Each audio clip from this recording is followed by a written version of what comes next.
जहां छत्तीसगढ़ विधानसभा में मॉनसून सत्र का पहला दिन सदन में राम मंदिर चंदा चोरी पर विपक्ष का हंगामा। मंदिर मुद्दे पर चर्चा के लिए अड़ा विपक्ष।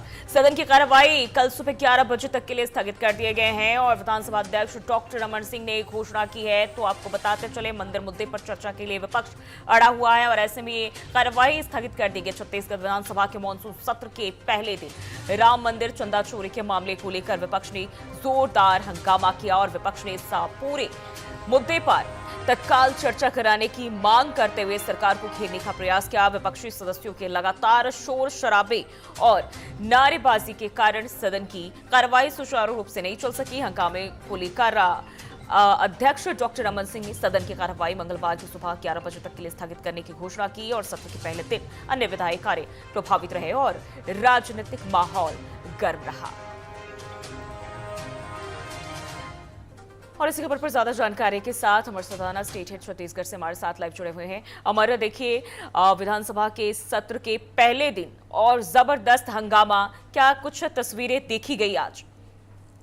बिल्कुल, छत्तीसगढ़ विधानसभा का आज पहला दिन था और पद्म विभूषण डॉक्टर तीजन बाई को श्रद्धांजलि के साथ ये सदन शुरू की गई। उनके बाद निधन पर उनके गहरा शोक व्यक्त करते हुए 2 मिनट का मौन रखा गया। उसके बाद कार्यवाही को 5 मिनट के लिए स्थगित कर दिया गया।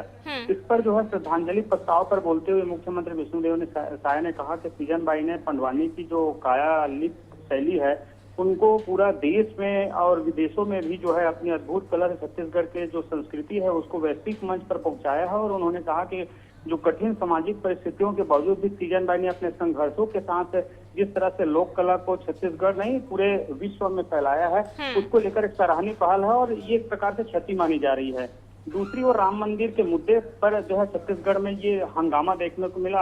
अयोध्या के राम मंदिर में चंदा चोरी का जो मामला है उसमें कांग्रेस ने स्थगन प्रस्ताव लाकर इस मुद्दे पर सदन पर चर्चा की मांग की और लेकिन विधानसभा अध्यक्ष ने इसे सदन के कार्यक्षेत्र से बाहर का विषय बताते हुए ये प्रस्ताव को हालांकि खारिज कर दिया। इसके बाद विधानसभा में जमकर नारेबाजी की गई, जिसके चलते 5 मिनट के लिए सभा स्थगित की गई और शून्यकाल में जैसे नेता प्रतिपक्ष डॉक्टर चरणदास महंत ने कहा कि राम मंदिर में करोड़ों रुपया की आस्था जुड़ी है और इसी से इस मुद्दे पर सदन में चर्चा होनी चाहिए। भाजपा विधायक अजय चंद्राकर ने इसका विरोध करते हुए विधानसभा के विषय को अलग बताते हुए कुल मिलाकर विधानसभा पूरी तरह से निरस्त कर दी गई। बिल्कुल, देखिए, इस वक्त अगर अमर राम मंदिर की बात करें, हर तरफ चर्चाओं में और सुर्खियों में है, लगातार इसमें अपडेट भी सामने आ रही। लेकिन अब अगर हम बात करें विधानसभा की, विपक्ष पूरे देश भर में इसको लेकर सिर से पैर तक पूरे जोर शोर से तैयारी की हुई है सरकार को घेरने की कोशिश। अब अगर कल की बात करें, क्योंकि कल तक के लिए स्थगित है, अब कल क्या लगता है, कल भी कुछ इसी तरीके का हंगामा देखने को मिल सकता है?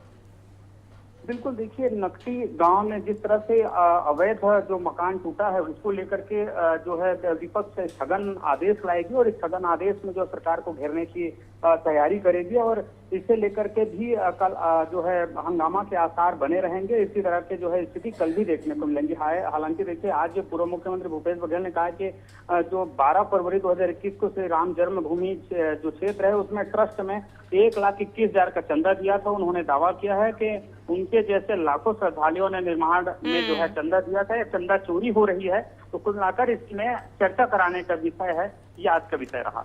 तो कहीं ना कहीं ये कह सकते हैं कि इस बार अगर हम देखें तो छत्तीसगढ़ में भी खास तौर पर विधानसभा सत्र के दौरान राम मंदिर का मुद्दा पूरे जोर शोर से गर्म है। अब ऐसे में अगर हम बात करें, क्या संभावना है, क्या ये सत्र बाकी मुद्दों को भी लेकर चल पाएगा आगे, या फिर कहीं ना कहीं विपक्ष इसी मुद्दे पर सरकार को घेरने की पूरी कोशिश में रहेंगे? बिल्कुल, निश्चित तौर पर तमाम तरह के मुद्दे हैं विपक्ष के पास में और विपक्ष जब भी विधानसभा की सत्र चलती है उसमें जरूर निश्चित तौर पे ये सब तमाम मुद्दों को उठाती है, चाहे ये चंदा चोरी मंदिर का मामला हो या अवैध निर्माण में जिस तरह से नकटी गांव में अवैध निर्माण में जिस तरह से कल आदेश लाने वाले हैं जो विपक्ष के नेता है वो, और उस पे गहन विचार विमर्श की जाएगी कि किस तरह के उनके व्यवस्थापन की प्रक्रिया है। जो जिन मकानों को तोड़ा गया उनको व्यवस्थापन दी गई है, किस तरह से दी गई, ये सारे विषयों पर स्थगन आदेश लाकर कल बहिर्गमन किया जाएगा, सदन का बहिष्कार किया जाएगा। ठीक है, चलिए, बहुत बहुत शुक्रिया अमर तमाम जानकारी के लिए।